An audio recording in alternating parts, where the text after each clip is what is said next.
Sud Radio Média, Valérie Expert, Gilles Gansman. Bonjour à toutes et à tous et bonjour Gilles. Bonjour Valérie. Bonjour Henri Sagné, on est ravis de vous recevoir, très heureux de vous voir debout, en pleine forme. Presque en pleine forme. Ouais. Vous faites partie du paysage audiovisuel français. Vous avez évidemment présenté des journaux télévisés, France 3, Antenne 2 à l'époque, tout le sport. Vous avez eu un 7 d'or, il y a d'ailleurs la photo dans votre livre. J'en suis fier parce que je commençais à désespérer, j'en avais jamais eu. Ouais. Et c'est l'année où les téléspectateurs votaient que je l'ai eu. Alors, comme par hasard. Il est plus chaud à mon cœur. Ouais, il est où le 7 d'or? Il est chez moi. Oui, mais où? À quel endroit? Dans la salle à manger sur le piano. Ah, bravo. Vous avez encore des témoignages des téléspectateurs? Ils vous reconnaissent dans la rue? Ah oui, beaucoup. Vous savez, moi je vis en région, je vis en province. Et les gens viennent me taper dans le dos et tout. C'est très sympa. C'est parfois un peu ennuyeux parce qu'il y en a qui ils sont un peu rapaces. Ils vous suivent toute la journée. Mais non, c'est très bien et très valorisant. Puis ça me permet d'exister encore. Et les gens du métier? Et des gens du métier, beaucoup aussi. Oui, c'est beaucoup. Ouais. On dit toujours, là, dans le métier, tous des requins et tout. Non, moi, beaucoup de bienveillance à mon égard. Alors, vous publiez Le jour où j'ai réappris à marcher, le parcours d'un battant face à une maladie orpheline. Ça paraît aujourd'hui aux éditions du Rocher. Et effectivement, vous avez fait une chute. On va en reparler dans un instant, à vélo, puisque vous êtes un fanat de vélo. Et à cette occasion, les médecins ont découvert que ce n'était pas seulement la chute dont il fallait vous guérir, mais on a découvert une maladie orpheline qui vous a cloué dans un fauteuil roulant. Vous ne pouviez plus marcher. C'est ce que vous racontez. On va en reparler avec vous. C'est un témoignage très fort. Et il y a des photos d'ailleurs. Vous racontez un petit peu aussi de votre vie télévisuelle. On va parler de tout ça avec vous dans un instant, mais c'est le zapping. Sud Radio Média, l'instant zapping. Journaliste d'un jour, journaliste toujours, vous suivez l'actualité? Toujours. La Fondation pour le logement des défavorisés, des ex-fondations Abbé Pierre, a rendu son 30e rapport, Valérie, sur l'état du mal logement en France. Alors, c'est vrai, rappelez-vous, Emmanuel Macron avait promis qu'il n'y aurait plus de SDF. Ils sont pour le moment plus de 350 000. Christophe Robert, délégué général de la Fondation, était l'invité de Quotidien. 350 000 personnes sans domicile qui sont contraintes de vivre à la rue ou des personnes en hébergement d'urgence. Ce chiffre, il a doublé depuis 2012. Donc on n'est pas dans une situation stable. Il y a une dégradation de la situation. Cette évolution-là, elle doit susciter un électrochoc du gouvernement, des pouvoirs publics dans leur ensemble, de la société tout entière. Et c'est pas le cas. Au contraire, vous avez 5 à 8 000 personnes qui appellent le 115, le numéro d'urgence, à qui on dit il n'y a pas de place, dont 1 000 à 3 000 enfants par soir. Parce qu'il n'y a plus de place dans l'hébergement. L'hébergement est saturé. Donc ça veut dire que dans ce pays, on hiérarchise des prioritaires, encore plus prioritaires que d'autres, qui sont toutes en situation de détresse absolue. Il y a des endroits où on dit, vous êtes avec des enfants qui ont plus de 5 ans. Non, nous on prend que les enfants de moins de 5 ans. Parce qu'il n'y a pas de place. On en est là. C'est triste, c'est incroyable de se dire, si vous avez un enfant qui a 5 ans et demi, on vous reloge pas. Je trouve ça fou. Mais alors, vu des grandes villes et de Paris, effectivement, c'est un mal endémique. Moi, je vis à la campagne et en tant que maire, je suis élu depuis près de 50 ans. J'ai racheté des vieilles fermettes et j'en ai fait des logements sociaux. Et ça a très bien marché, ça permettait de mettre le pied à l'étrier à un certain nombre de personnes qui allaient retrouver un logement par ailleurs. Et puis je suis aussi, moi, élu communautaire dans une communauté de communes et on fait beaucoup de logements sociaux. On essaie de faire tout ce qu'on peut, mais c'est la vie à la campagne, c'est plus facile. C'est un petit peu différent. C'est vrai qu'en ville, là on voit dans Paris, entre autres, les trottoirs... Ça veut dire que même en province, il y avait une nécessité des gens qui... Il y a toujours une nécessité, vous savez, en province on est beaucoup plus proche des gens qu'on ne l'est dans les grandes villes. Et on le voit, quelqu'un qui est en pleine détresse, il vient nous voir. Moi, il vient me voir à la maison ou à la mairie, et puis on essaie de faire quelque chose. Mais c'est pas la principale difficulté chez nous. Nous, la principale difficulté, il faut trouver du boulot. C'est le boulot. C'est le boulot. J'imagine qu'Henri Sagné, le journaliste, dans votre carrière, vous avez dû en faire des conférences de presse. Est-ce que vous avez déjà fait une conférence de presse à l'Élysée? Non. Non, j'ai interviewé plein de présidents de la République. Vous avez interviewé des présidents, vous le racontez, Giscard d'Estaing, entre autres. Je les ai tous interviewés, mais je ne suis jamais allé à une conférence de presse. Alors que vous soyez à la Maison-Blanche ou à l'Élysée, il y a un point commun, Valérie, qui s'appelle le ou la porte-parole. Elle distribue la parole, répond aux thématiques qui ont été abordées. Et aux USA, il y a donc il y a Donald Trump et donc une nouvelle porte-parole. Elle s'appelle Caroline Leavitt. Et toujours dans le Quotidien, ils en ont fait sa présentation. Elle y va, hein, et elle va surtout annoncer quelque chose qui va tout changer au niveau du journalisme. Signal fort de ce second mandat de Donald Trump, sa nouvelle porte-parole à la Maison-Blanche, Caroline Leavitt, elle a donné son premier point presse cette semaine. Elle a déjà mis en garde les journalistes. Nous savons pertinemment que des mensonges ont été propagés par de nombreux médias sur ce président et sur sa famille, et nous ne l'acceptons pas. Nous vous dirons lorsque nous aurons le sentiment que vos reportages sont erronés ou qu'il y a de la désinformation sur la Maison-Blanche. Oui, je m'en tiendrai à la vérité et j'attends que tout le monde ici fasse pareil. Elle a aussi fait cette annonce. Nous encourageons les journalistes indépendants, les podcasteurs, les influenceurs et les créateurs de contenu à demander des accréditations pour la Maison-Blanche. Vous pouvez candidater maintenant sur notre nouveau site internet. Et oui, les influenceurs et podcasteurs pro-Trump ont joué un rôle considérable dans sa réélection.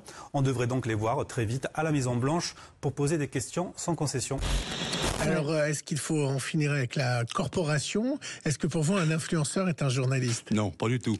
Et moi, je trouve que ce que j'ai entendu là, c'est moche pour la liberté de la presse. Bah, ouais. Bon, c'est même dramatique. Mais elle a aussi demandé à ce que soient exclus les journalistes étrangers. C'est une journaliste française correspondante sur place qui a posé la question. Elle a fait une remarque sur l'accent. Et ensuite, elle a dit « Je voudrais que les journalistes étrangers soient exclus des points presse ». Et vous, tout ce que vous voyez sur les réseaux et tout ça, c'est pas du journalisme pour vous? Non, quelle est la différence? Non, moi je suis pas réseaux sociaux. Moi je vais vous dire franchement, ma femme, ma fille, mon fils, ils sont très réseaux sociaux. Et quand il y a quelque chose qui me concerne ou une égratignure, ils me le disent. Ouais. Mais moi je vis pas avec les réseaux sociaux. Non. Vous regardez quoi à la télévision? Je regarde tout.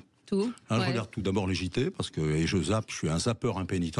Et puis je regarde des émissions que j'aime bien, comme Échappée belle, comme Des racines et des ailes. Je regarde ce genre d'émissions, je le regarde volontiers. Et le sport toujours, évidemment. Le sport toujours, bien sûr, bien sûr. Le Tour de France. Avec un peu de nostalgie, le Tour de France, oui, bien sûr. Ouais, on en parlera tout à l'heure. Mais oui, le week-end dernier, Valérie, vous n'étiez pas à Marmande. Enfin, si, peut-être votre photo, parce qu'il y a une campagne d'affichage. Oui, absolument. Il y a une grande campagne d'affichage un peu partout en France. En particulier dans le sud, mais également en région parisienne.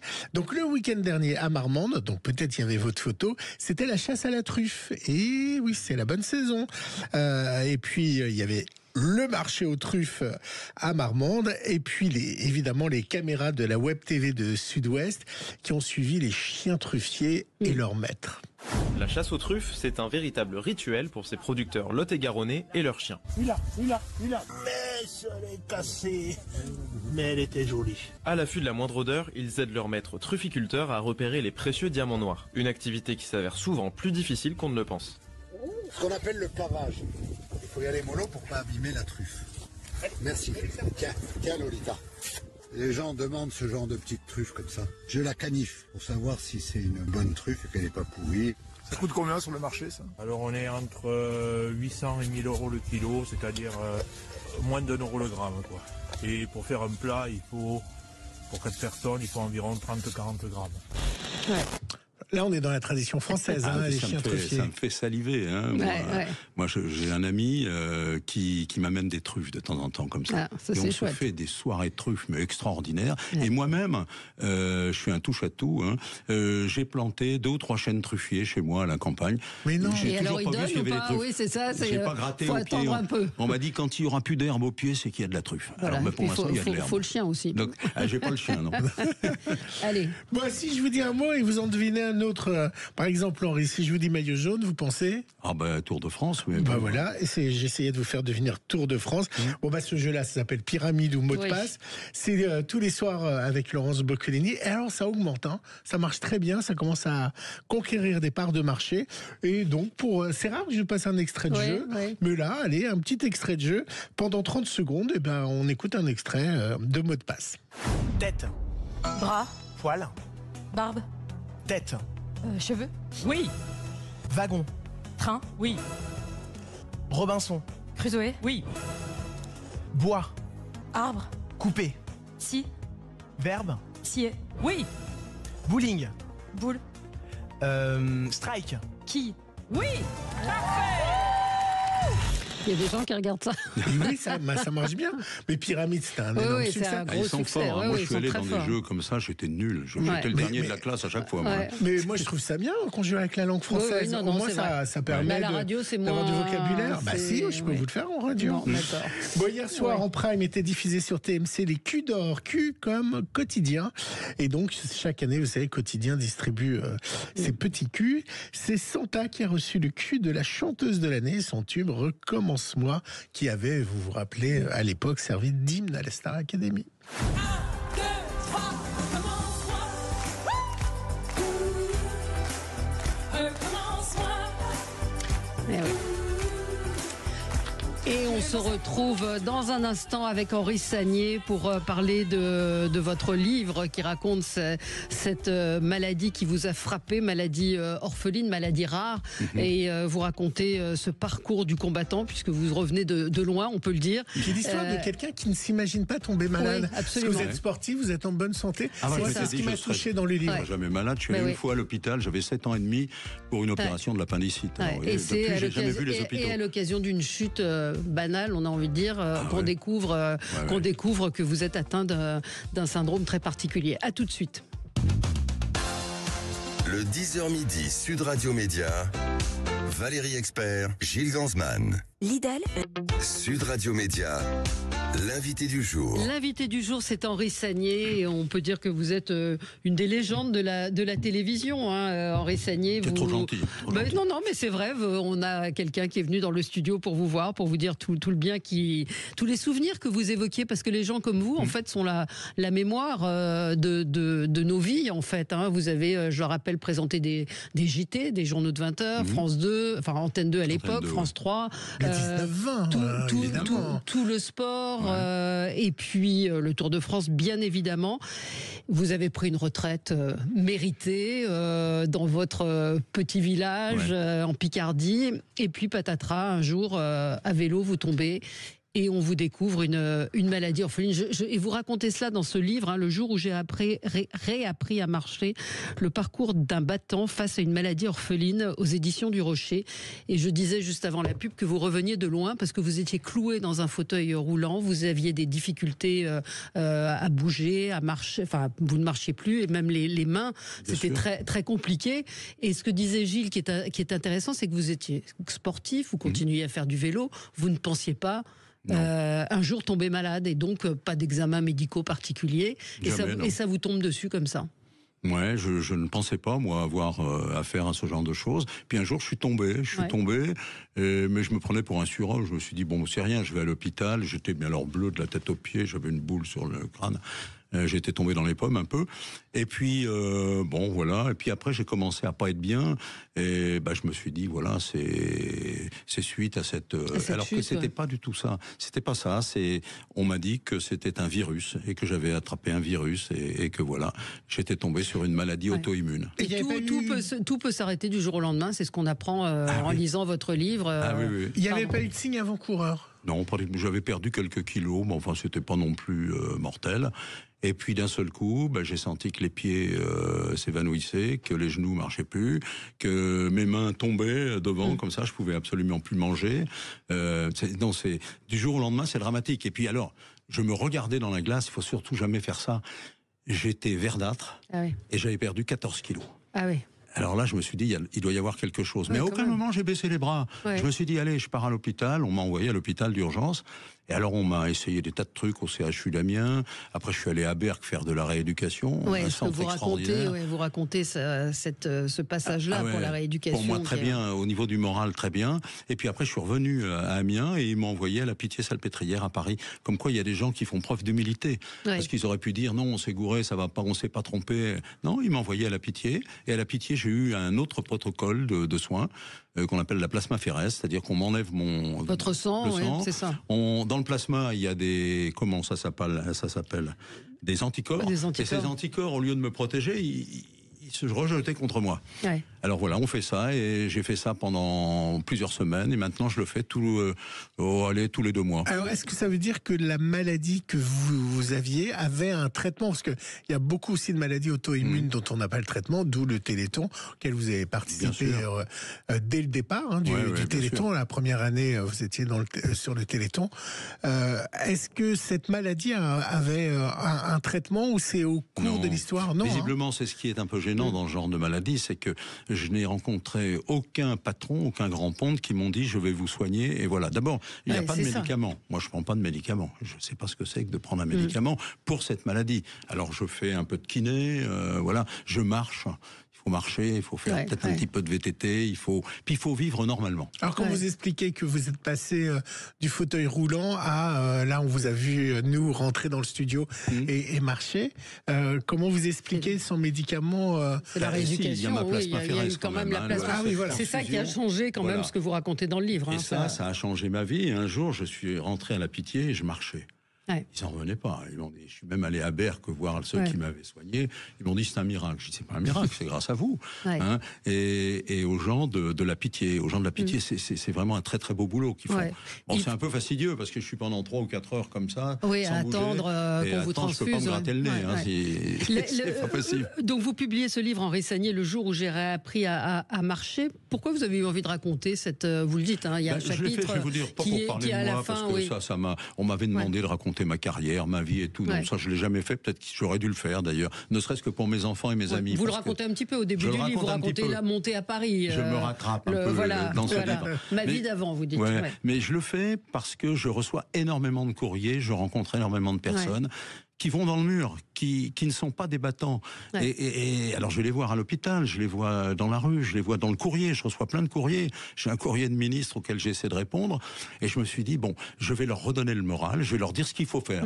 Et ce qu'il faut faire, il faut rester branché sur l'actualité, il faut rester branché sur la famille, il faut pas baisser les bras, il faut se battre. Mais alors justement, quand on dit battant, on peut se dire, ouais, lui c'est un battant, mais moi je vais jamais y arriver parce que... si on se dit ça, c'est foutu. Oui, mais c'est ça. Non. Il faut toujours dire, je vais y arriver. Moi, la première fois que j'ai fait un journal de 20 heures ou que je suis parti en reportage, je savais pas faire et je me suis pas dit, je vais me planter. Je me suis dit, je vais gagner, je vais réussir. Si vous dites pas ça, c'est foutu. Ça veut dire que vous n'avez jamais pensé à la mort quand vous avez vu ces signes? Non, pour je ceux veux dire qui non. sont pas, on est à la radio, mais vous avez fait des gestes, comment vous étiez perclus, vos bras, on vous a juste en face de nous. Jamais vous vous êtes dit, c'est la fin? Ceux qui étaient devant moi, il y en a beaucoup qui pensaient que c'était la fin. Moi je le voyais dans leurs yeux. Et rien que pour les faire mentir, je disais non, moi, je sais ce que c'est normalement. Je leur disais normalement, je devrais être au cimetière. Mais je disais ça forfanterie. Voilà. Mais non, à aucun moment je n'ai pensé finir au cimetière tout de suite. Il y a votre femme, on va laisser les auditeurs découvrir le livre, mais il y a votre femme qui a été là, qui est devenue une aidante par la force des choses. Elle écrit, elle prend la plume dans le livre, elle dit Henri est un optimiste pathologique. C'est vrai. Et vous avez dû vous aussi l'aider parce qu'à un moment ça a été très dur pour elle. Oui, moi je me suis pas rendu compte de ce qu'elle faisait. Et vous savez, quand on est malade, comme moi au stade où j'étais, on est dur avec ceux qui nous soignent et qui nous aident. On est très dur. Des fois, on a des réflexions. Moi, j'ai dû faire des réflexions à ma femme. Ça n'a pas dû lui plaire et je le comprends. Et je m'en suis pas rendu compte.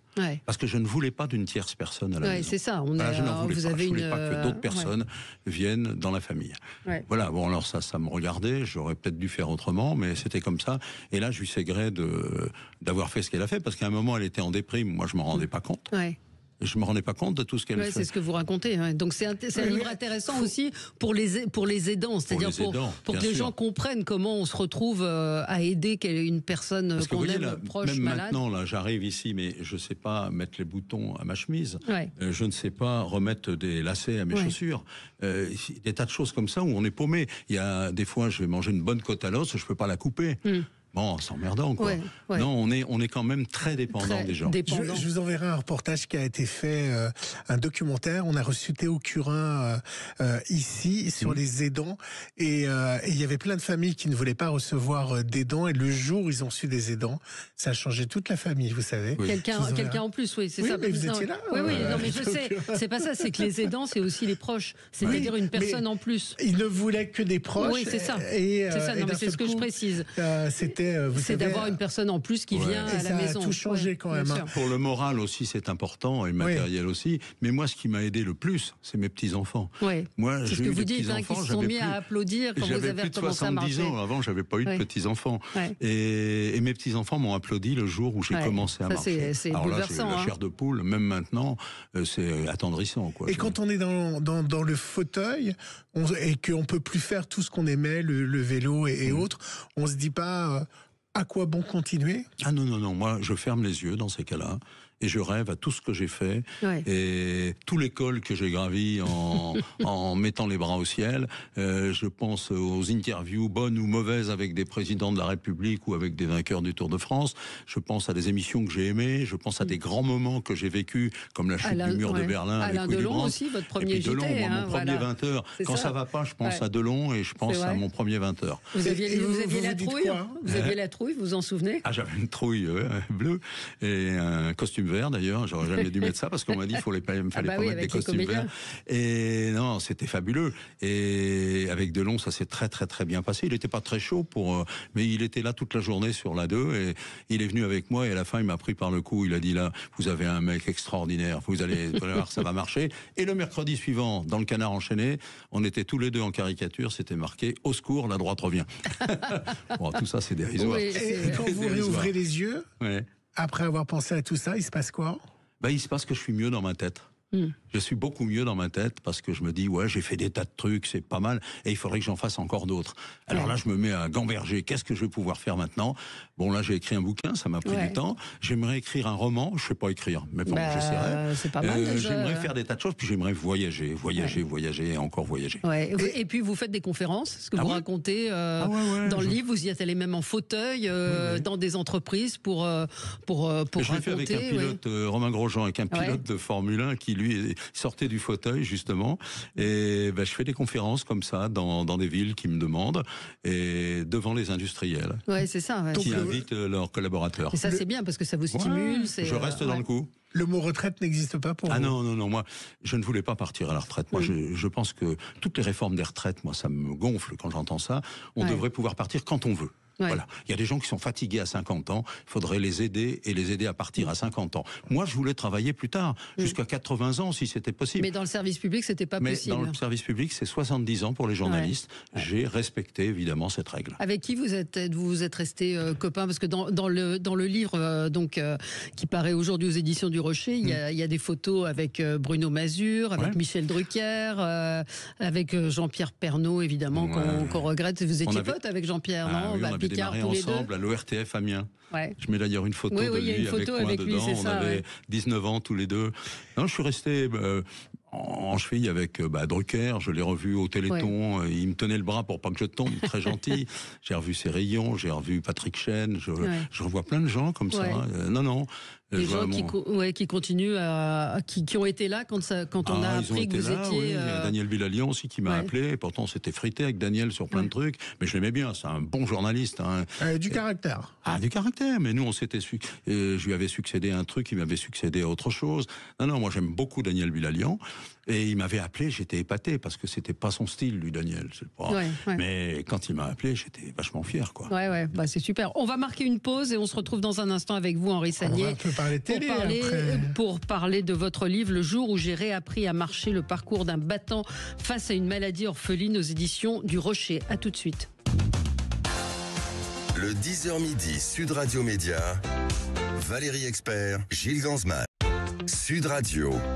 Le supplément média. Le supplément média avec Henri Sagnier. On parle de son livre Le jour où j'ai réappris à marcher, le parcours d'un battant face à une maladie orpheline. Ça paraît aujourd'hui même aux éditions du Rocher. Vous racontez cette maladie, ce long parcours pour vous battre contre ce virus, contre cette maladie qui vous a cloué dans un fauteuil roulant. Mais vous racontez aussi au tout début votre ascension à Paris, cette carrière de journaliste assez incroyable, pas incroyable, assez formidable plutôt qu'incroyable que vous avez eue, et à la fois dans les JT, on le rappelle, au sport, et Gilles, vous vouliez... tout le sport.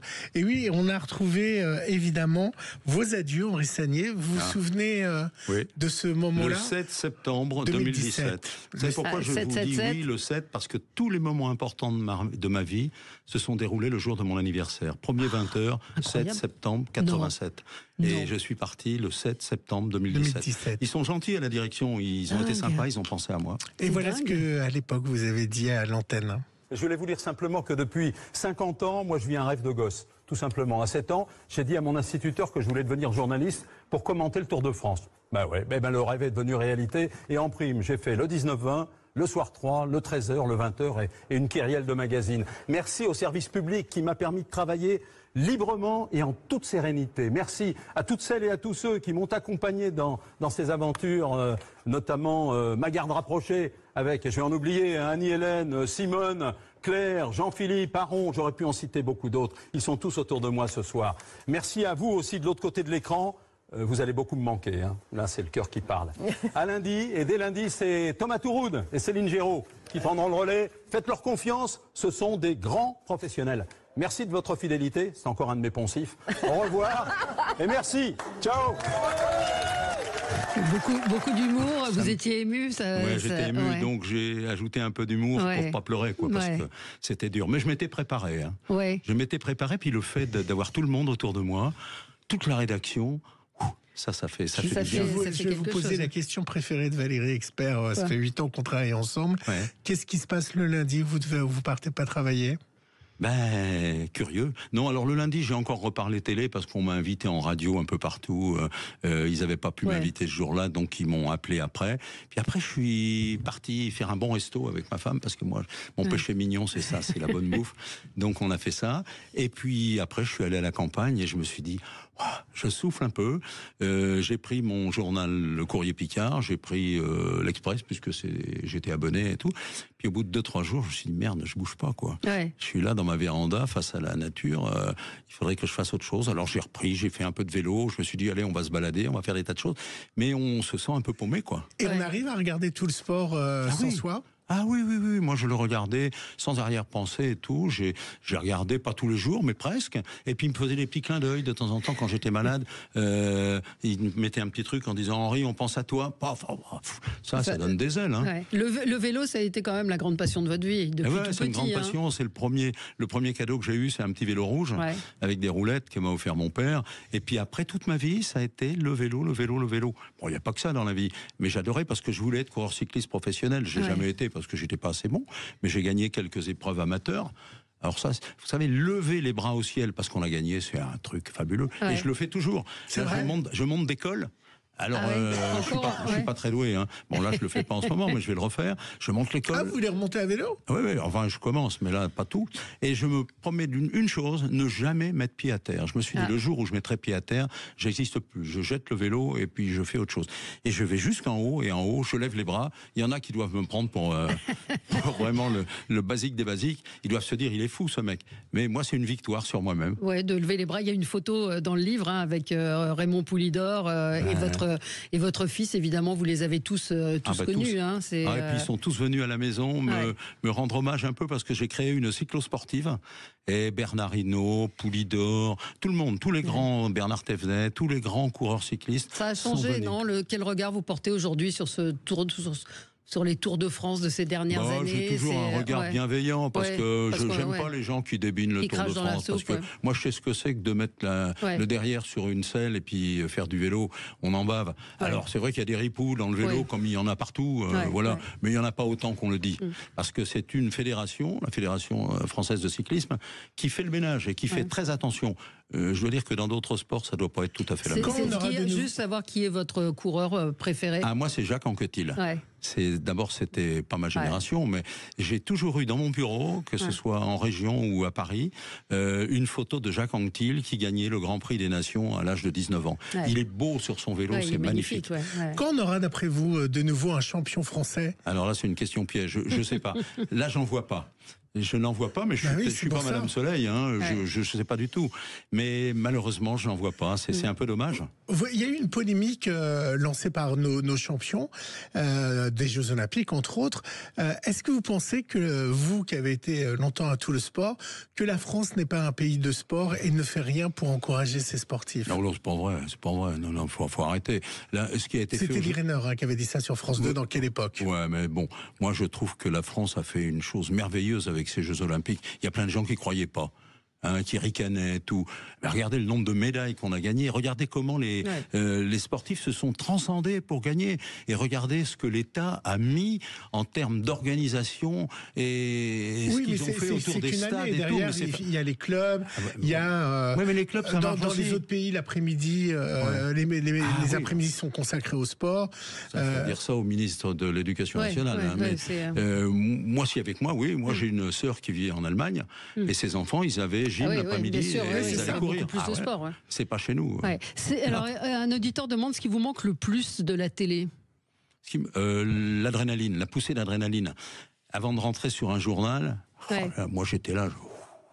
Ça, c'est important. Et puis, si on se plante pas dans les 10 premières secondes, après, on est bon. C'est bon. Vous avez eu des grosses plantades? Non, pas eu beaucoup de plantades. Non. En ce moment, je fais encore de temps en temps je fais des cauchemars. Je me réveille la nuit, je me dis, mon prompteur est en panne, je sais pas ce que je vais dire et tout. Je me réveille. Ma femme me dit, mais t'es fou, toi. C'est drôle. Oui, mais c'est encore ça. Mais vous avez jamais eu envie d'aller aux Maldives et profiter du soleil? Je vais pas aux Maldives, mais je vais beaucoup en Guadeloupe. C'est mon lieu de prédilection. Voilà. Puis il y a eu Tahiti, la ronde tahitienne à Papette avec le jet de fleurs au sommet lié à la photo, à ne pas manquer dans le livre. Jeter des fleurs. C'est-à-dire que j'ai de la chance dans la vie. Dans mon métier, il faut avoir de la chance. Si on n'a pas de chance, il ne faut pas faire ce métier. Jacques Chancel, qui était un grand cycliste aussi, et amoureux du cyclisme, c'était la première chose, parce que j'ai eu la chance de travailler avec lui, la première chose qu'il m'a dit, il m'a demandé si j'étais chanceux. Alors je lui ai dit, mais pourquoi vous me demandez ça, Jacques? Il me dit, parce que si vous n'avez pas de chance, c'est une faute grave dans ce métier. Tout à fait. Et moi, j'ai toujours eu de la chance. Cette phrase. J'ai toujours eu de la chance. Quand j'ai débuté, j'ai fait un scoop à la télé régionale. Bing, on m'a donné un contrat. Après, j'ai essayé de me faire remarquer. Quand j'étais à Caen, on m'a remarqué. Et je suis allé à Paris, j'ai fait le 20h. Enfin, c'est des rencontres, c'est de la chance. Mais il faut les provoquer. Il faut jamais pleurer pour avoir quelque chose. Moi, j'ai toujours attendu qu'on vienne me voir. C'est une chance. Et j'ai du pot. Et alors, tout à l'heure, vous avez parlé des grands événements. Quel souvenir vous avez du mur de Berlin?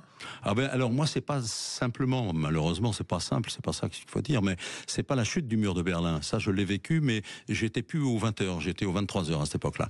Et l'année d'après, je suis revenu aux 20h parce que j'ai remplacé Christine Ockrent. Et on m'a dit, allez, tu pars à Berlin, tu vas faire le journal. Et je l'ai fait là-bas, et il y avait tout le monde, toutes les personnalités. C'était extraordinaire, extraordinaire. Je me souviens de Willy Brandt. J'ai interviewé Willy Brandt au pied du mur de Berlin. Qui dirigeait l'Allemagne à cette époque-là. Et là, j'ai vécu des trucs mais extraordinaires. Il y a d'autres choses que j'ai vécues. La Roumanie, la chute de Ceausescu. J'étais sur la place, j'entendais les balles voler au-dessus là. Et puis on faisait le journal en direct. Autre chose, moi, les Jeux Olympiques de Salt Lake City. Je suis arrivé là-bas, on était 30 000 sur le stade pour la cérémonie d'ouverture, et le président Bush est arrivé, et devant lui, il y avait le drapeau du World Trade Center, tout brûlé, avec les pompiers. Et ça, on était... Quand j'en parle, j'ai encore les larmes aux yeux. C'était un truc fou. Question d'une auditrice qui dit vous pensez quoi de Nelson Montfort qui fait Danse avec les stars? Est-ce que vous l'auriez fait? Non, moi je l'aurais pas fait, mais Nelson, il peut tout faire. On lui pardonne tout. J'adore Nelson. C'est un bon copain. Moi, Nelson, on a toujours l'impression, on dit ça doit pas être un grand sportif. Nelson, il parle, il s'amuse, machin. Pas du tout ça. Un jour, j'étais à la montagne, il me dit tiens, je suis dans la même station que toi, je vais venir skier avec toi. Il arrive avec une tenue, mais alors, je dis c'est pas possible. Bon, on aurait dit un Autrichien avec un bonnet, un tout. Et on part skier, mais il m'a ridiculisé. Alors que moi, je pensais être bon. Il était magnifique. Donc il va être bon. Mais Danse avec les stars, vous l'auriez pas fait? Je l'aurais pas fait. Non, d'abord parce que je suis un très mauvais danseur. Il n'y a pas que des bons danseurs. Il doit pas être mieux que moi. Pas sûr. Mais non, c'est bien qu'il le fasse. C'est bien. Mais lui, il est toujours à la recherche de quelque chose. Moi, je suis maintenant en recherche non plus de notoriété, mais de tranquillité. Alors, quand il y a un coup de notoriété, je suis content, parce que ça me fait plaisir. Oui, mais c'est pas la recherche. Mais je suis pas à la recherche en permanence. Autre question, vous regardez quel JT le soir, France 2 ou TF1? À tour de rôle. Ah bon? J'aime bien Boulot, parce c'est la sérénité, c'est la tranquillité. Mais j'aime bien la 2 aussi. Non, je regarde à tour de rôle. Je regarde beaucoup les 13h aussi. Ouais. Et là, TF1, France 2 ? Ouais, TF1, France 2. Je regarde un Vous zappez en fait, c'est ça ? Je suis un zappeur impénitent, moi. Alors, qui tient la télécommande à la maison ? C'est vous ou votre femme ? Non, c'est vous. moi. Pendant le JT, c'est moi. Oui. Après, c'est elle. Comment vous expliquez que, à votre époque, tout ce que vous disiez était parole d'or, on vous adorait, on adorait les journalistes, et aujourd'hui, c'est totalement l'inverse. On met en doute chaque phrase des journalistes, on les déteste, on ne croit plus en eux, on pense que les présidences ou la politique les dirigent, les grands milliardaires dirigent les médias. Comment vous vivez ce magma, vous qui avez connu une autre époque ? Ça, je le vis très mal. Je vais vous dire pourquoi. Parce que moi, j'ai beaucoup de respect pour les chefs d'entreprise, quels qu'ils soient, et pour les politiques. Parce qu'il faut avoir des convictions pour faire de la politique. Et la plupart des gens qui critiquent, ils n'ont absolument pas de convictions. Ils dézinguent à tout va, sans savoir. Moi, je n'ai pas forcément les convictions d'un tel ou un tel, mais je respecte ces convictions. Parce que il faut pas jeter tout le monde à la poubelle comme ça, c'est affreux. C'est affreux. Quand je vois le président de la République prend la parole, bim, immédiatement, il en prend plein les oreilles et tout. Moi, je suis pas un supporter inconditionnel de Macron, mais attendez, c'est la France. Moi, j'ai encore un respect pour les gens qui nous dirigent. Mais aujourd'hui, vous ne pensez pas que la rédaction de France 2 est plus à gauche qu'à droite ? C'est ce qu'on a toujours dit. Mais moi, regardez, j'ai présenté le 20h, j'étais rédacteur en chef, et je ne suis pas un afro-gauchiste. Je ne sais pas ce que je suis d'ailleurs. Moi, je suis un plus gaulliste dans l'âme, vous voyez. Et mais gaulliste, ça ne veut plus rien dire. Alors que tout le monde se revendique du gaullisme maintenant, ça me fait doucement. Je fais ça parce que moi, c'est référence à mon papa. Mon papa était gaulliste, et le jour où De Gaulle a été battu en 69 aux élections, pour le référendum, il est descendu à la mairie, il a pris le portrait du général, et il l'a mis dans l'entrée à la maison. Et après, nous, on passait devant et toute la famille saluait le général. Alors qu'il n'y a plus beaucoup de gaullistes dans la famille, sans doute pas. Je pense pas. Si j'allais chez vous, quel objet je pourrais retrouver de votre carrière de journaliste ? Qu'est-ce que vous avez gardé ? Déjà, est-ce que vous avez quelque chose du mur de Berlin ? Oui, bien sûr, j'ai ce qu'il faut. Vous avez une pierre du mur ? J'en ai même 2 ou 3. Mais non. Mais bien sûr, moi je suis très fétichiste. Ah, vous avez quoi comme autre objet ? Aussi. J'ai une petite Trabant, la petite voiture des pays de l'Est. Ouais. Elle roule ? Elle roule, oui. Enfin, je roule pas avec. C'est une petite miniature. Ah, une miniature. J'ai cru que vous aviez ramené une. Juste pour terminer, pour conclure, et c'est d'ailleurs le dernier chapitre de votre livre, et pour finir, ce que la maladie a changé en vous, c'est-à-dire il y a un avant, un après, évidemment physiquement, parce que vous avez été éprouvé par cette maladie, mais dans votre tête. Dans ma tête, avant j'étais, comme je dis vulgairement, un excité du bocal. Moi, je sautais sur tout ce qui bougeait. Voilà. Maintenant, je prends le temps de vivre, je prends le temps d'écouter les gens, je prends le temps de réfléchir, je prends le temps de méditer, d'écouter de la musique. Avant, j'écoutais pas. Ah oui. Vous écoutez quoi ? J'écoute tout. Je mets France Musique quand je veux écouter de la zizik. Sinon, j'écoute des trucs aussi divers que Mélodie Gardot, parce que j'adore Mélodie Gardot. J'ai découvert dans un journal présenté par Delahousse sur la 2, et j'ai trouvé cette fille extraordinaire. Donc je l'écoute en boucle. J'écoute Zaz aussi. Et Zaz, c'est fabuleux. Et alors vous regardez The Voice je suis fier qu'elle soit là. C'est vrai, vous êtes fier que Zaz soit dans The Voice ? Parce que moi, je suis pas trop The Voice, mais ma femme regarde The Voice, elle regarde toutes ces choses-là. Donc voilà, moi j'aime beaucoup Zaz, et puis Johnny. Moi, mon idole, c'est Johnny. Je l'ai accueilli en plateau plein de fois. Il m'a dédicacé tous mes disques, et puis je lui ai remis des disques de platine. C'était un rêve de gamin. Si Patrick Roger de Sud Radio vous propose d'interviewer quelqu'un chaque semaine, vous foncez ou pas ? Pourquoi pas, La radio, ça pourrait être votre truc. J'ai toujours rêvé de faire de la radio, je n'en ai jamais fait. Vous n'avez jamais fait, Non, parce que vous avez une voix. C'est ce qu'on me dit toujours. On me dit, mais non, je t'ai reconnu au téléphone. Je t'ai reconnu. Je dis, bon, c'est ta voix. Formidable, Henri Sagnier, de vous avoir reçu ce matin. Le jour où j'ai réappris à marcher, le parcours d'un battant face à une maladie orpheline, ça paraît aujourd'hui aux éditions du Rocher. C'est un parcours de vie déjà, et puis c'est un livre qui redonne de l'espoir, je pense, pour tous les gens qui sont malades. N'ayez pas peur en vous disant ça parle de la maladie, mais pas du tout, parce qu'il y a énormément de choses très, très concrètes sur justement comment on appréhende une maladie qui vous tombe dessus. Et on sait hélas qu'il y a beaucoup de gens qui sont frappés par des maladies comme celle-là. Donc vraiment, oui, vraiment. Et il est sympa comme la couverture où vous êtes en jean avec c'est ma tenue préférée. C'est votre tenue préférée. Je suis pas souvent en costard, je vous le dis franchement. Super. Merci. Voilà, Stéphane nous dit cet été pour le Tour de France. Prenons Henri Sagnier pour très bonne idée. On va en parler à Patrick Roger. Merci à vous. Dans un instant, les débats. Sud Radio, votre avis fait la différence.